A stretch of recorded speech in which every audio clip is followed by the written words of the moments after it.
Bueno, feliz noche, bienvenidos todos. Que Dios les bendiga.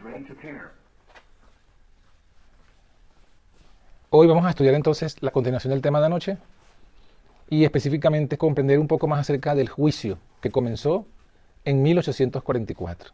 El juicio en el cual Dios, como hemos leído, escogerá a todos los que llamó y todos los que aceptaron la llamada.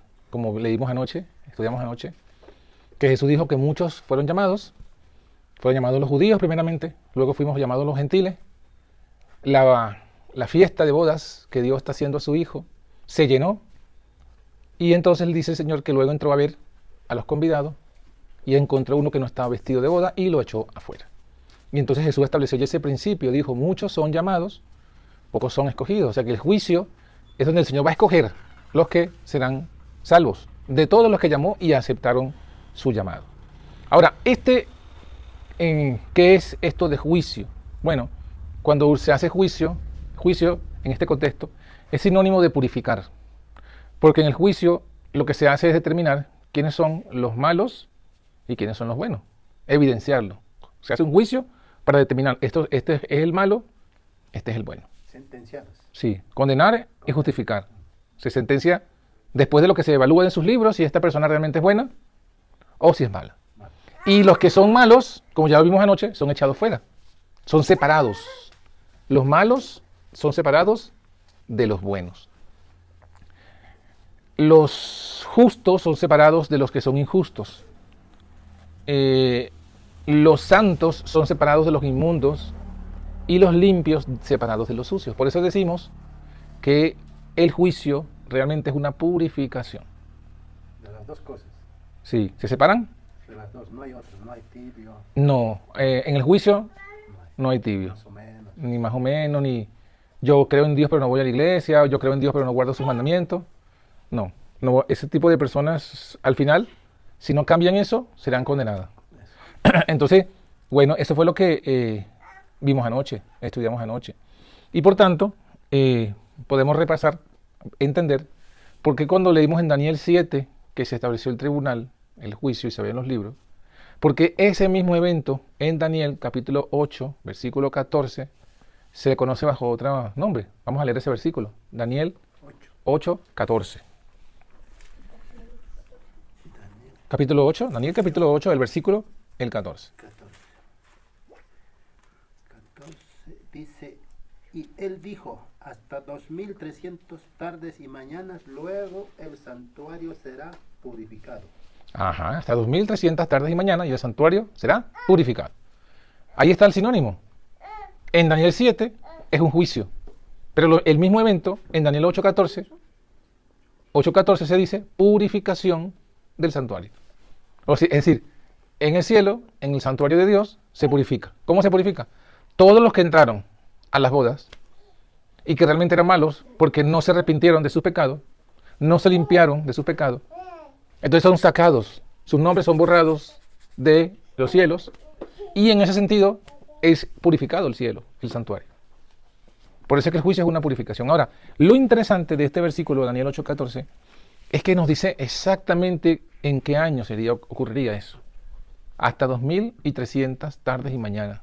Y el santuario será purificado. O sea, al final de las 2300 tardes y mañanas comenzaría Jesús, junto con su Padre, a purificar el santuario. ¿De quiénes? De los registros de las personas que se inscribieron para el cielo, que creyeron, que profesaron ser cristianos, pero al final no dejaron el pecado, no vencieron el pecado. Entonces hay que sacarlos de esa lista, hay que borrar a esas personas. Esa es la purificación, ese es el juicio. Entonces esta profecía es importante por eso. Hay muchos detalles que no daría tiempo en una hora para tratar de explicar todo, pero básicamente este periodo de tiempo, 2300 tardes y mañana, la expresión tardes y mañana en la Biblia es día. En Génesis 1, por ejemplo, dice, y fue la tarde y la mañana el primer día. Y fue la tarde y la mañana el segundo día. Cuando Dios fue creando todas las cosas, dijo, fue la tarde y la mañana un día. Entonces la expresión tarde y mañana se refiere a días. Es decir, son 2300 días. Pero no son, en este caso, días literales de 24 horas, porque son profecías.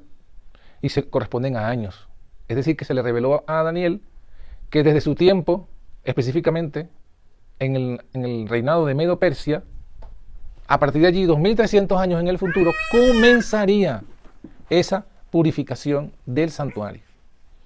Y bueno, hay profecías como Daniel 9 que nos explica el comienzo de ese periodo, porque nos dice que ese 2300 días comienza con el tiempo determinado para los judíos, un tiempo en el cual Jesús vendría, el Mesías, y sacando todas esas cuentas, llegamos al año de 1844. Por eso es que tenemos la certeza, y habría que, a los que están interesados en profundizar más, estudiar y explicar todos esos puntos. De hecho, hay un libro, ¿no?, que se llama El conflicto de los siglos, donde hay un gráfico de ese periodo explicado cómo coincidió con la venida de Jesús, el bautismo de Jesús, la muerte de Jesús y todos esos eventos. Entonces, a los que estén interesados en verlo, se les podría, no sé si tienen varios libros de eso, o se les podría facilitar, aunque sea la foto de hasta el gráfico de las 2300 tardes y mañanas. Y los versículos correspondientes, porque es importante entender bien esto. Aquí solo lo estamos tocando por encima, porque queremos entender más que todo, no tanto la fecha exacta, porque ya la hemos dicho, sino en qué consiste eso y cómo prepararse para ese evento. Entonces, fíjense, 2300 días de tarde y mañana nos llevan, entonces dijimos, a 1844. Pero ¿qué ocurre en 1844 de allí en adelante? Que está ocurriendo todavía hoy, porque eso que comenzó ya todavía está ocurriendo hoy en el cielo. Bueno, lo acabamos de leer, dice la purificación del santuario. ¿Y qué es esto? ¿Qué es la purificación del santuario? ¿Qué tiene que ver eso con nosotros? Primera pregunta, ¿qué es? Y luego, ¿qué tiene que ver eso con nosotros? O sea, ¿en qué me afecta a mí que Jesús en el cielo esté purificando el santuario? ¿Qué me afecta a mí que Jesús en el cielo está haciendo juicio? ¿En qué me afecta a mí? Esas son dos preguntas que vamos a analizar hoy, a estudiar hoy. Y bueno, vamos a ir a la primera. ¿Qué es el santuario celestial? Bueno, el santuario celestial podríamos decir que es parte del sistema llamado el plan de redención. Plan de redención. Si saben lo que es la palabra redención, podemos decir también salvación. El plan de salvación. Es parte del santuario. ¿Por qué? Bueno, porque el santuario viene a ser un sitio donde el Señor, como ya lo hemos dicho, se sienta a hacer juicio. Pero también podemos verlo como un lugar donde el Señor, antes de hacer el juicio, el Señor Jesucristo subió y llevó nuestros pecados consigo. Vamos a explicarlo más consistentemente, más amplio. Seguramente habrán leído en la Biblia, en el libro de Génesis capítulo 1, la historia de la creación. ¿Cómo creó Dios todo cuando lo creó? Todo perfecto. Perfecto, ¿sí o no?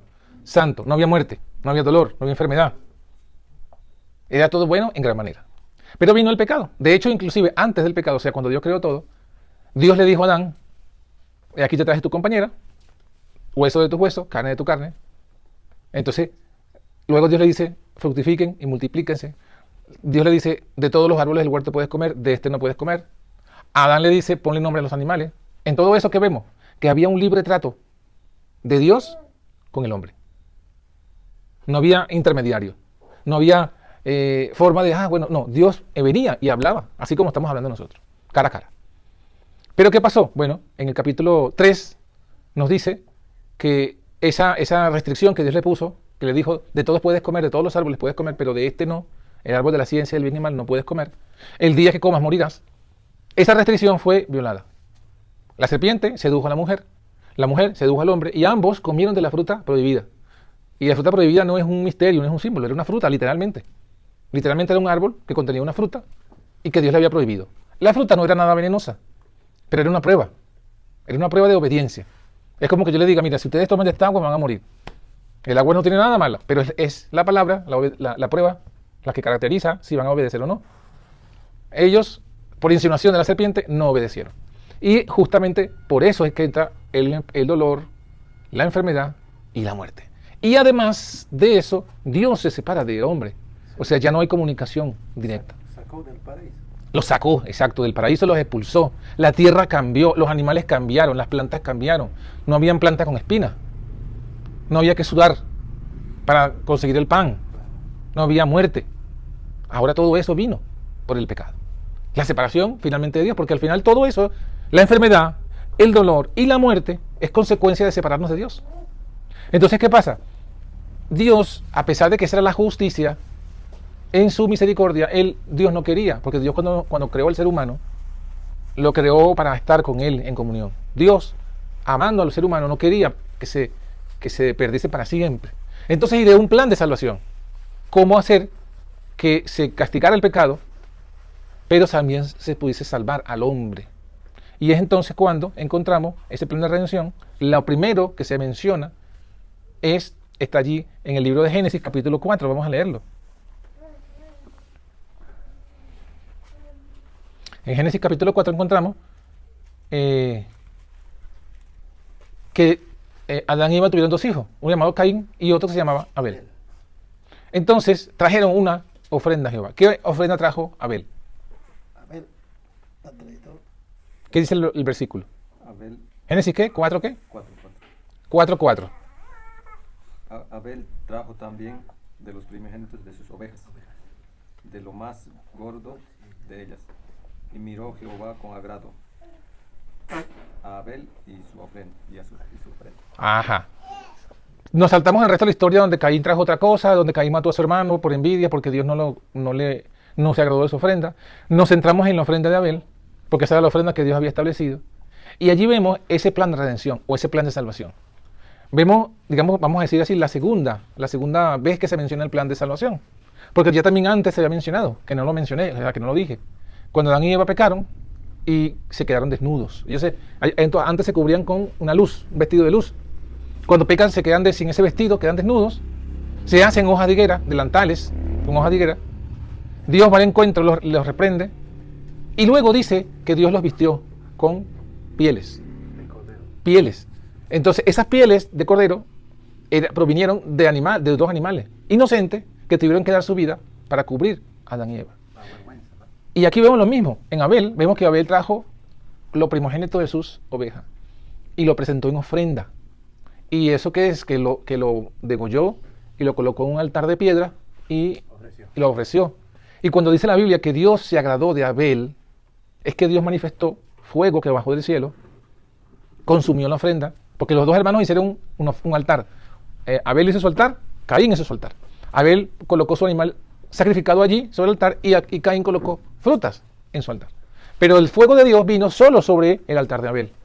¿Por qué? Porque ese era el plan que Dios había establecido. El plan era que debía morir un animal, una ofrenda, un inocente, por el pecado de Abel. Así como los animalitos murieron por el pecado de Adán y Eva. Las frutas no eran parte del plan de redención. Pero todo eso es un símbolo. ¿Por qué era un símbolo? Porque realmente los animales no pagan el pecado del hombre. Ese sacrificio no era real de salvación, no. El sacrificio no. Sino lo que simbolizaba. ¿Qué simbolizaba? Vamos a leer lo que dice el Evangelio de Juan, capítulo 3, versículo 16. Ese es el significado de este sistema de redención, de este plan de salvación, que consistía en un altar y una ofrenda.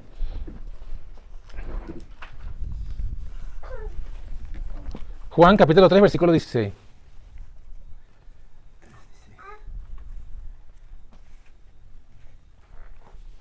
Dice, porque de tal manera amó Dios al mundo, que ha dado a su Hijo unigénito, para que todo aquel que en él cree no se pierda, mas tenga vida eterna. Amén. Ese es, entonces, Juan 3:16.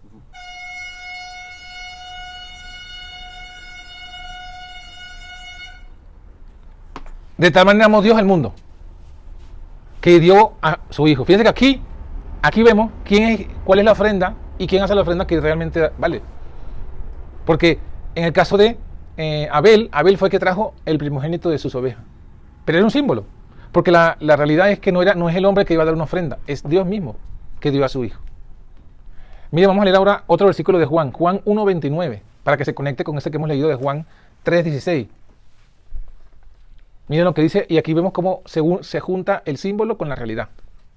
Juan 1:29, ¿qué dice? Sí. El siguiente día vio Juan a Jesús que venía a él, y dijo, he aquí el Cordero de Dios que quita el pecado del mundo. Ahí está, frase clave, resumida, compacta, del Evangelio, del plan de salvación. vio a Jesús, Juan, el Bautista, el profeta, lo vio y dijo, he aquí el Cordero Que quita. de Dios. Es decir, está haciendo referencia a todos los sacrificios. Y está diciendo que el sacrificio que realmente vale es el de Dios, el Cordero de Dios. ¿Y por qué? Dice que quita el pecado del mundo. ¿Qué causó la muerte? El pecado. ¿Qué causó la enfermedad? El pecado. ¿Qué causa el dolor? El pecado. O sea, todo lo malo que vemos hoy día en el mundo y en nuestras vidas es el pecado. Inclusive, cuando uno ve, cuando Adán, por ejemplo, hablando de la familia, ¿no? De las parejas, cuando Adán vio a Eva, que Dios la creó y se la trajo, Adán estaba gozoso, porque había encontrado su ayuda idónea. Y dijo, esta es hueso de mi hueso, carne de mi carne, será llamada varona porque del varón fue tomado. O sea, estaba muy contento, porque antes de eso él había estado colocando nombres a los animales y vio que los animales estaban en pareja, pero que él no tenía pareja. Entonces, eso como que se ahondó más en su ser de decir, oye, ¿por qué estoy solo? No es bueno, dijo Dios mismo, que el hombre esté solo. Y le hizo a Eva. Adán se gozó. Pero ¿qué pasa después del pecado? Después que pecan y se ven desnudos y se colocan hojas de higuera, Dios va al encuentro y le pregunta a Adán, Adán, ¿qué hiciste? ¿Has comido del árbol que te mandé que no comiese de él? ¿Y cuál fue la respuesta de Adán?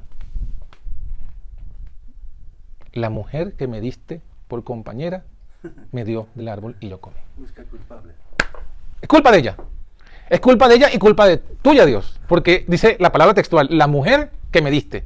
Esa mujer tú me la diste y mira, ella fue la que me llevó al pecado. Mientras antes del pecado Adán estaba contento, después del pecado le echaba todas las culpas a la mujer. Y la mujer también hace lo mismo, porque cuando Dios habla con la mujer, entonces la mujer dice, la serpiente me engañó y yo comí. O sea, las culpables de la serpiente, ¿quién creó la serpiente? Tú. ¿Quién dejó entrar la serpiente al Edén? Tú. O sea, al final, tanto Adán como Eva, primero se echaron la culpa y luego se la echaron a Dios.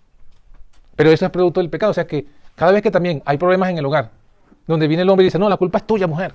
O la mujer dice, no, es tu culpa. Eso es producto del pecado. Todo lo malo es producto del pecado. Entonces, lo último de lo malo del pecado es que fueron expulsados del paraíso y que Dios tuvo que cortar comunicación con el hombre, porque ahora el hombre, como Adán, no quería buscar a Dios. Dice que Adán, cuando Dios vino, cuando Dios buscó, Adán se escondió. Y le dijo, es que tuve miedo, hoy estuve en el huerto, tuve miedo y me escondí. Y así pasa todos los días. Desde que el hombre nace, lo que hace es huir de Dios. Lo que hacemos es huir de Dios. Somos destituidos. Porque es destituidos de la gloria de Dios, correcto. Entonces, el plan de salvación es que Dios da una ofrenda para quitar ese problema. Miren lo que dice. Juan 1:29, vamos a leerlo de nuevo, porque hay que ver bien cada palabrita. Al siguiente día, ¿no? Juan 1:29. Capítulo 1, versículo 29. El siguiente día vio Juan a Jesús, que venía a él, y dijo, he aquí el Cordero de Dios que quita el pecado del mundo. No dice el Cordero de Dios que perdona el pecado del mundo. No dice el Cordero de Dios que olvida el pecado del mundo. No. Hay una palabra que es todavía más poderosa. Dice quita. Quita el pecado. O sea, la causa de todos los males es quitada. Y ese es el objetivo del plan de redención. Ese es el objetivo de Dios, quitarnos el pecado. Él quiere no solo perdonarnos el pecado, sino quitarnos el pecado. Y si nos quita el pecado, quedamos justos. Ese es el objetivo. Entonces, fíjense, ahora vamos al tema de cómo Dios, ya vimos el objetivo, el propósito. Ahora, la metodología de Dios, cómo Dios va a quitar ese pecado del mundo. Cómo lo va a quitar y cómo lo va a destruir. Porque al final Dios quiere destruir el pecado. Bueno, vamos a ver eso. Primeramente vamos a ir al libro de Éxodo, vamos a ir hacia atrás, porque vamos a ver la simbología primero y luego vamos a ver la realidad. Éxodo capítulo 25 y el versículo 8. Aquí nos vamos a dar cuenta el corazón del sistema del plan de redención. ¿Qué dice Éxodo capítulo 25, versículo 8? El que lo tenga, lo puede leer.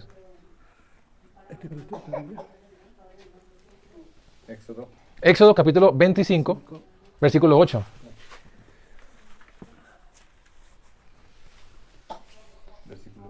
Sí, Éxodo 25, 8. Y harán un santuario para mí, y habitaré en medio de ellos. Ajá. Fíjense entonces, cuando hablamos de Abel, Abel logró comunicarse con Dios por medio del sacrificio en el altar.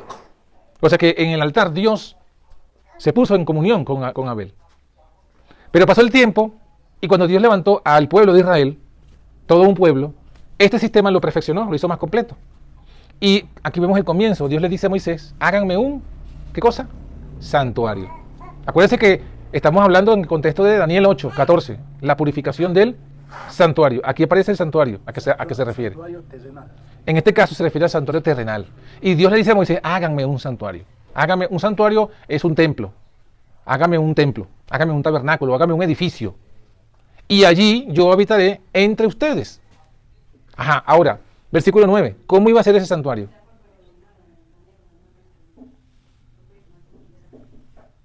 ¿Cómo iba a ser ese santuario? El versículo 9 de ahí mismo. El versículo siguiente. Conforme a todo lo que yo te muestre, el diseño del tabernáculo y el diseño de todos sus utensilios, así lo haréis. ¿Conforme al qué? Al diseño, ¿no? Al diseño. Que yo ¿qué? Te muestre. Ajá. Así lo haréis. Es decir, que ya Dios tenía uno. Dios tenía un santuario, un original. Y le dice a Moisés, hazme un santuario, yo te voy a mostrar el original, y así como yo te lo muestre, tú lo vas a hacer una copia en la tierra. Entonces, ahí está la clave de que ese santuario que Dios le manda hacer a Moisés es una copia del que está en el cielo. Vamos a leer otro versículo que lo va a reafirmar. En el libro de Hebreos, vamos a hablar del Nuevo Testamento. En el libro de Hebreos, capítulo 8, versículo 1 hasta el 2, encontramos esta misma idea, pero más claramente explicada por el apóstol Pablo. Hebreos capítulo 8, versículo 1 y versículo 2.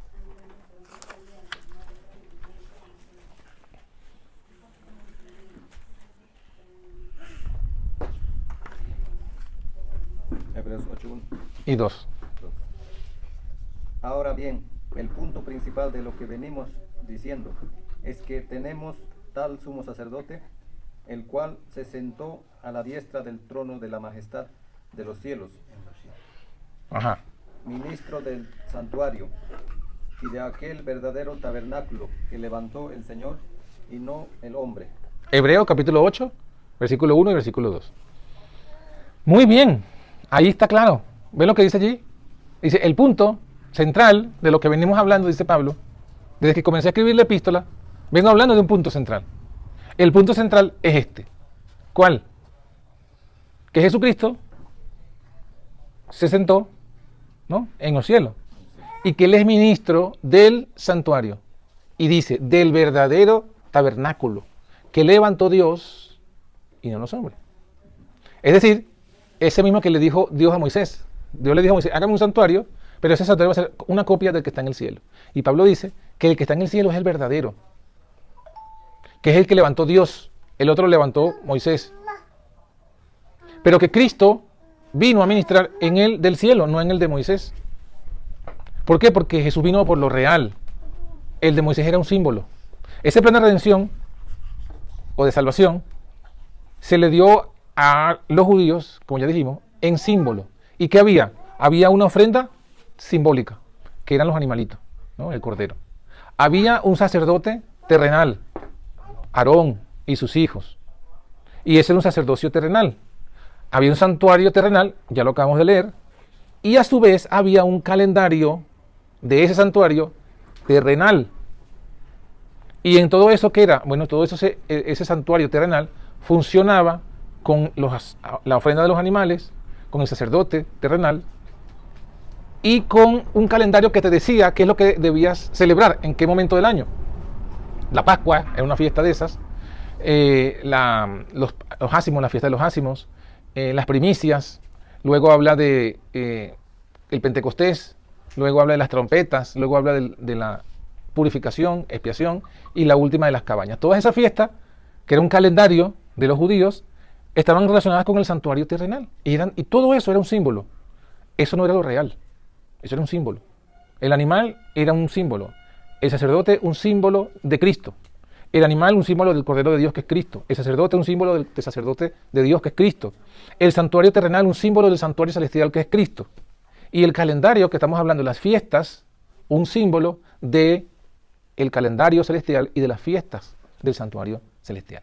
Todo eso es lo que se le da pues a los judíos. Ahora vamos a leer el libro de Hebreos mismo, el capítulo 9, y vamos a leer el versículo 1 en adelante, para que veamos allí cuál es el objetivo del santuario. 9:1. Sí. Ahora bien, aún el primer pacto tenía ordenanzas de culto y un santuario terrenal, pero el tabernáculo estaba dispuesto así. En la primera parte, llamada el lugar santo, estaba el candelabro, la mesa y los panes de la proposición. Tras el segundo velo estaba la parte del tabernáculo llamada el lugar santísimo, el cual tenía un incensario de oro y el arca del pacto cubierta de oro por todas partes, en la que estaba una Urna de oro. urna de oro, que contenía el maná, la vara de Aarón que reverdeció y las tablas del pacto. Ajá, entonces vamos a hacer pausa aquí. Está diciendo lo que había en ese santuario terrenal, que él lo llama el primer pacto. Dice que había un santuario en el primer pacto y que había unos reglamentos de culto en el primer pacto. Y luego explica la disposición. Imagínense que este es el cuadro, este es así el santuario, lo dividimos en dos partes, así como está aquí dividido, ¿verdad? En la primera parte, esta parte se llama el lugar santo, esta parte el lugar santísimo. En esta parte estaba un candelabro de 7 brazos, unos panes de la proposición, una mesa con unos panes y un altar de incienso donde se hacían las oraciones. En la segunda parte estaba el incensario, que es la parte que se lleva el sacerdote para echar el incienso y que salga el humo y el olor, un humo que huele bien. Y había una urna, dice allí, o un arca de oro, que se llama el arca del pacto. Dentro de esa arca estaban 3 cosas: las tablas de los 10 mandamientos, el maná que cayó del cielo y la vara de Aarón que reverdeció. Y esa urna o ese arca estaba tapada con una tapa que se le llama el propiciatorio, y esa tapa estaba hecha de todo de oro y tenía labrado allí 2 ángeles.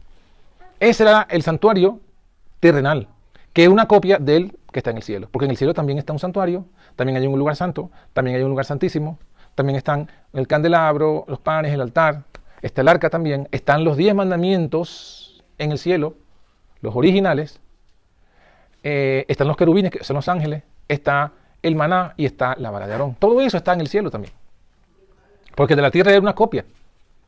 Entonces, estas cosas así dispuestas, nos dice el versículo siguiente, ahora nos va a decir el objetivo del santuario. ¿Cuál es el objetivo del santuario? El 7. Pero en la segunda parte, solo el... No, se saltó un versículo, el anterior. El 6. Y así dispuestas estas cosas en la primera parte del tabernáculo, entran los sacerdotes continuamente para cumplir los oficios del culto. Ajá, aquí está diciendo, en la primera parte del santuario, el santo, entran ¿quiénes? Los sacerdotes. ¿Y cuándo entran? ¿Qué fecha entran? Continuamente. Continuamente. Todos los días. ¿Y para qué entran? Para cumplir sus oficios. Hacer los oficios del culto. ¿Cuáles son los oficios del culto? ¿En qué consisten? Los oficios del culto que se hacían en esa primera parte. Bueno, vamos a decirlo para hacerlo resumido y que se pueda entender. En la primera parte, los oficios del culto era contaminar el santuario. Era tomar los pecados del pueblo y depositarlos aquí, en el lugar santo. Bueno, entre el velo que separa el lugar santo del santísimo, porque había un velo que separaba las dos partes. ¿Y qué dice el siguiente versículo? Hablando de esta segunda parte. El 8.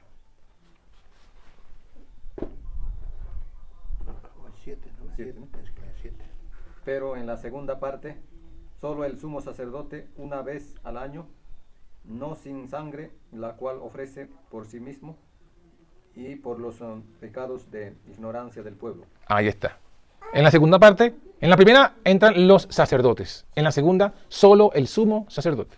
En la primera, siempre entran, todos los días. En la segunda, una vez en el año. Y en la primera entran para hacer los oficios del culto, en la segunda entran para ofrecer por los pecados de ignorancia del pueblo. Esto era lo que hacía el pueblo de Israel y sus sacerdotes. ¿Pero qué simbolizaba esto? ¿Qué dice el versículo siguiente?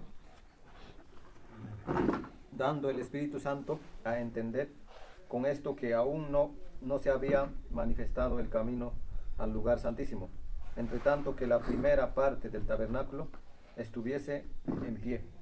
Correcto, se está diciendo que todo eso, o sea, es un símbolo de la obra de salvación. De la obra de salvación para quitar el pecado del mundo, para eliminar el pecado. En la primera parte, ¿qué se hacía? Vamos a leerla rápidamente para que tengamos la idea de la referencia bíblica. Vamos a ver la primera parte y vamos a darnos cuenta lo que es la salvación. Levítico 4, del 1 al 6. Todo esto es simbólico, por eso es que tenemos que comprenderlo, lo simbólico, para luego ver lo real. Levítico. Capítulo 4, versículo 1 al 6. Y lo que vamos a leer es lo que se hacía en esta primera parte del tabernáculo, en el lugar santo.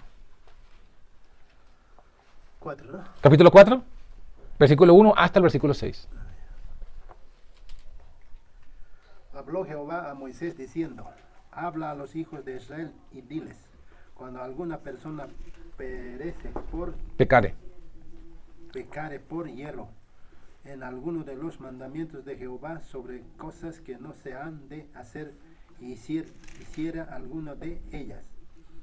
Si el sacerdote ungido pecare según el pecado del pueblo, ofrecerá a Jehová por su pecado que habrá cometido un becerro sin defecto para expiación. Ajá. ¿Y qué más? ¿Qué hace con ese becerro? Traerá el becerro a la puerta del tabernáculo de reunión delante de Jehová y pondrá su mano sobre la cabeza del becerro y lo degollará delante de Jehová. Hasta ahí, pausa, un momentico. Vean lo que está explicando. Cuando alguien pecare, ¿qué hacía esa persona? Cuando alguien peca, tiene un pecado que ha cometido, lo tiene sobre sí. Y ese pecado, si no se quita ese pecado, le va a causar la muerte, porque la paga del pecado es la muerte. Entonces, Dios dice, bueno, si alguien peca y tiene que solucionarse, tiene que quitarse ese pecado, porque si no lo va a causar la muerte. ¿Qué tiene que hacer? Dice, busque una ofrenda. En este caso, era una becerra, ¿no? Sí, becerro. Un becerro. Dice que lo busque y lo traiga a la puerta del tabernáculo. Es decir, miren para que vean el tema del santuario. Cuando la persona quiere solucionar su pecado, busca la ofrenda, pero no es que allá donde encontró la ofrenda, allá va a ser la ceremonia. No. Dice, trae a la puerta del santuario la ofrenda, la trae. ¿Y qué tenía que hacer? Colocar, Degollar delante no, antes de degollar, colocar sus manos sobre la cabeza de este animal.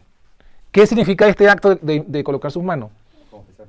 Confesar o transferir ese pecado que él tiene al animal. Porque él quiere quitarse ese pecado encima. Porque si no se lo quita, va a morir. Se lo coloca al animal, confesó sus manos. ¿Cuál es el resultado ahora con el animal? Ahora sí, hermano, ¿qué dice? lo degollará delante de Jehová. Lo degollará. Ahí se cumple de que la paga del pecado es muerte. Porque ese animal está muriendo por el pecado que no cometió él, sino que lo cometió la otra persona. Pero como la otra persona no quiere morir, se lo pone encima al animal y le causa la muerte. ¿Dónde está el pecado ahora? En el animal. En el animal. Ya no lo tiene la persona, porque la persona cuando se lo colocó en las manos, se lo transfirió al animal, se lo puso al animal. Y por eso es que el animal muere. Pero el animal murió. ¿Qué va a pasar ahora? ¿Qué dice la ceremonia? El 5, ¿no? Ajá, el siguiente. Y el sacerdote ungido tomará la sangre. El sacerdote ungido. O sea, ya hasta aquí es la acción de la persona.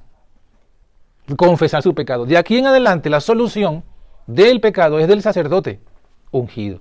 Ungido tomará de la sangre del becerro y la traerá al tabernáculo de reunión. Ajá. ¿Ves? Toma la sangre y la trae al tabernáculo. Entonces, ¿dónde está el pecado ahora? ¿Desapareció? Está en el tabernáculo de reunión. Ajá, pero antes de entrar en el tabernáculo, ¿dónde está? En la sangre, ¿no? En la sangre. La sangre es la que tiene el pecado. Y cuando el sacerdote trae la sangre al santuario, está trayendo el pecado. ¿Qué hace con ese pecado que trae al santuario? Y mojará el sacerdote su dedo en la sangre y rociará de aquella sangre 7 veces delante de Jehová hacia el velo del santuario. A ver, entra hasta aquí, hasta el lugar santo, y en el velo que separa, salpica 7 veces. ¿Y qué significa esta ceremonia? Que el pecado que estaba en la sangre ahora queda registrado en el lugar santísimo a través de esta ceremonia, porque él no puede entrar al lugar santísimo, pero al salpicar el velo está diciendo, este pecado va allí. ¿Ve? Y esto es lo que hacían, como ya leímos en Hebreo, continuamente, todos los días.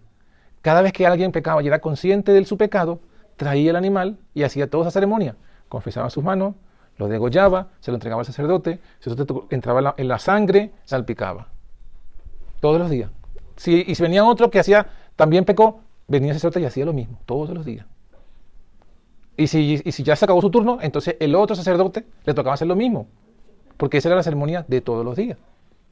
¿Y qué hacía con esto? Bueno, el pecado que la gente tenía en el pueblo, que vivía la tribu de Israel, el pecado que ellos tenían, lo estaban almacenando ¿dónde? Entonces, en el santuario. Todos los días estaban almacenando su basura, vamos a decirlo así, el pecado que es su basura, lo sacaban de su casa, de su vida, y lo colocaban allí, lo iban depositando. Pero imagínense que tenemos un cubo de basura, que se está llenando de basura, en algún momento, ¿qué hay que hacer con eso? Con ese cubo de basura. Hay que vaciar, hay que sacar. Hay que el cubo sacarlo y que lo vengan a buscarlo. Bueno, no sé, así funciona aquí, supongo. Sí. Lo vienen a buscar un camión y se lleva la basura en un lugar lejos de la ciudad. Para que esa basura, porque las basuras traen animales, enfermedad, infección. Entonces, para que eso no ensucie, lo sacan de la ciudad fuera, a un lugar donde estén destinados para tratar la basura. Bueno, esto nos ilustra esto, porque el pecado es como esa basura. Y el santuario estaba almacenando esa basura.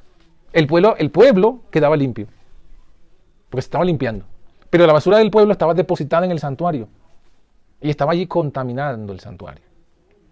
Ahora, cuando, por así decirlo, llega el momento en el que esa basura hay que sacarla del santuario. Vamos a ir a Levítico, perdón, hermanos, ahí está el capítulo 6, hasta el versículo 6, lo leyó todo. Sí, hasta 6. Sí. Vale, ahora vamos a ir a Levítico mismo, pero el capítulo 16, el verso 1 al 16.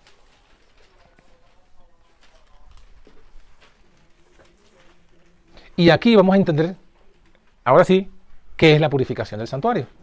Levítico 16, repito, capítulo 1, capítulo 16, repito. Levítico capítulo 16, y vamos a leer desde el versículo 1 hasta el 16. Habló Jehová a Moisés después de la muerte de los hijos de Aarón, cuando se acercaron delante de Jehová y murieron. Y Jehová dijo a Moisés, di a Aarón tu hermano, que no en todo tiempo entre en el santuario, detrás del velo, delante del propiciatorio que está sobre el arca, para que no muera, porque yo apareceré en la nube sobre el propiciatorio. Con esto entrará Aarón en el santuario con un becerro para expiación y un carnero para holocausto. Se vestirá la túnica santa de lino y sobre su cuerpo tendrá calzoncillos de lino y se ciñirá el cinto de lino. Ajá. Y con la mitra de lino se cubrirá. Son las santas vestiduras. Muy bien, hacemos pausa. Te explicamos. ¿Qué está ocurriendo aquí? Dios le está instruyendo a Moisés y a los sacerdotes cómo van a oficiar en el santuario. Y este mensaje especial es para Aarón, que él es el sumo sacerdote. Y le dice, aunque él es el sumo sacerdote, o sea, el que está arriba de todos los demás sacerdotes, aunque él es el que está arriba, él no puede entrar en todo tiempo al lugar santísimo. Ya lo leímos en Hebreos, que tiene derecho a entrar una vez en el año. O sea, una vez en el año, toda esa basura que se ve depositada allí será sacada. Una vez en el año es la purificación del santuario. Esa es la purificación. Sacar la basura del pecado almacenado durante todo un año. Entonces ahí está explicando cómo debe ir vestido Aarón para esa ceremonia, para ese rito. Debe vestirse la vestidura santa, la mitra, todo. Es más, se le dijo, estas son las vestiduras santas. O sea, es una ceremonia especial. ¿Y qué más dice? Y se dijo que él podía entrar allí con una ofrenda especial. Ajá, ahora sí, ¿qué dice después? Son las santas vestiduras, con ellas se ha de vestir después de lavar su cuerpo con agua. Y de la congregación de los hijos de Israel tomará 2 machos cabrios Ajá, tomará 2 machos cabríos, para expiación uno para expiación. y 1 carnero para holocausto. Ajá. Vamos a concentrarnos en los machos cabríos. Porque uno de ellos es para purificar el santuario. ¿Qué sigue diciendo? ¿Sigo? Sí. Y hará traer a Aarón el becerro de la expiación que es suyo, y hará la reconciliación por sí y por su casa. Después tomará los 2 machos cabrios y los presentará delante de Jehová a la puerta del tabernáculo de reunión, y echará suerte a Aarón sobre los 2 machos cabrios, uno suerte por Jehová y otra suerte por Azazel. Muy bien. Entonces, después que se viste y que se baña, se baña, se viste, trae los 2 machos cabríos y un becerro. El becerro es para él y para su casa. Los 2 machos cabríos es para la congregación, para el pueblo. Tienen que estar los 2 vivos. Y dice que echa suertes. ¿Para qué echa suertes? Para determinar cuál macho cabrío será para Jehová y cuál macho cabrío será para Azazel, que es el contrario de Jehová. Azazel es el símbolo de Satanás. Un macho cabrío para Dios, que sería la ofrenda de Dios, el cordero de Dios, sería en este caso el macho cabrío Jesucristo. Y el otro es Azazel, que sería el antagonista de Dios, y por consiguiente es Satanás. ¿Qué se va a hacer con el macho cabrío vivo? El de Jehová, perdón. ¿Qué dice a continuación? Y hará traer a Aarón el macho cabrío sobre el cual caerá la suerte por Jehová, y lo ofrecerá en expiación. Mas el macho cabrío sobre el cual cayera la suerte por Azazel, lo presentará vivo delante de Jehová para hacer la reconciliación sobre él, para enviarlo a Azazel al desierto. Ajá, ¿ve? Uno es para purificación, para expiación, para limpiar. Uno debe morir para limpiar. El otro no va a morir, por lo menos no va a morir allí en el santuario. No va a morir allí limpiando el santuario. Dice que va a llevar el pecado al desierto. O sea, él es el que va a aportar todos esos pecados que estaban en el santuario y se los va a llevar él al desierto. Ajá, ¿qué dice a continuación? Y hará traer a Aarón el becerro que era para expiación suya, y hará la reconciliación por sí y por su casa, y degollará en expiación el becerro que es suyo. Después tomará un incensario lleno de brasa de fuego del altar delante de Jehová, y sus puños llenos de perfume aromático molido, y lo llevará detrás del velo.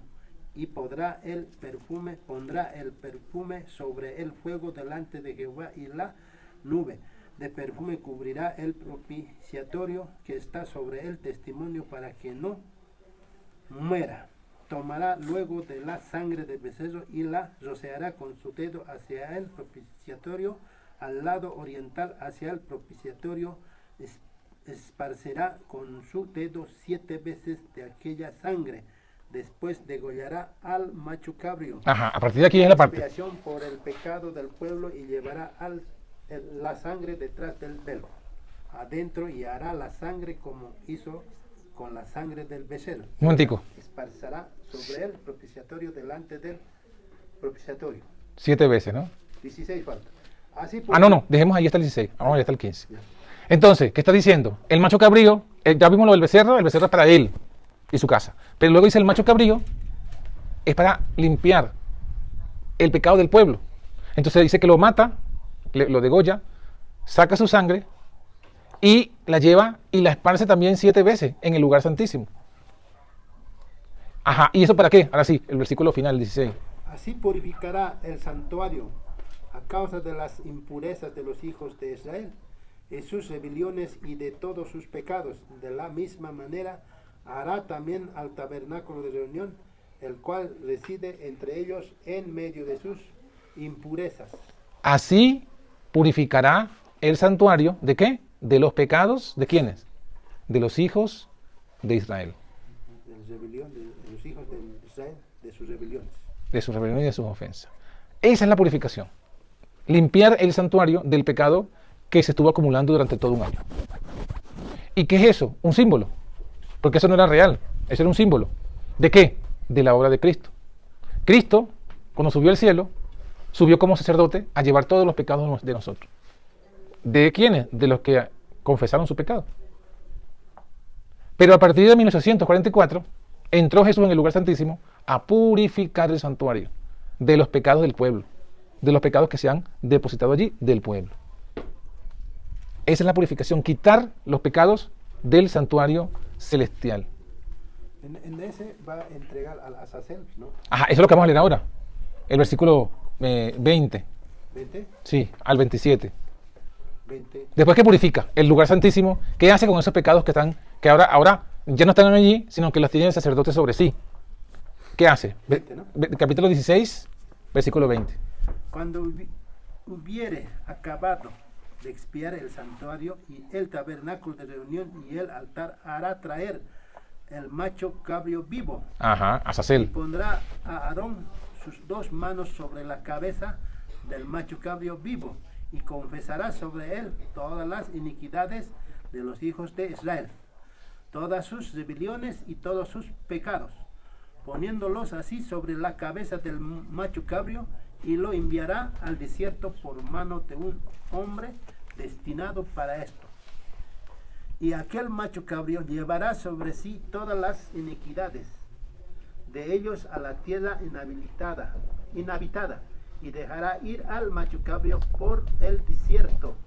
Después vendrá Aarón al tabernáculo de reunión y se quitará las vestiduras de lino que había vestido para entrar en el santuario, y las pondrá allí.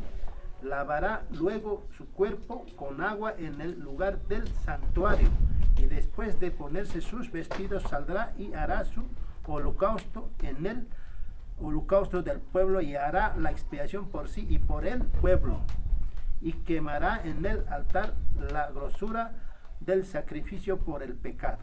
El que hubiera llevado el macho cabrío a Azazel lavará sus vestidos, lavará también con agua su cuerpo, y después entrará en el campamento. Muy bien.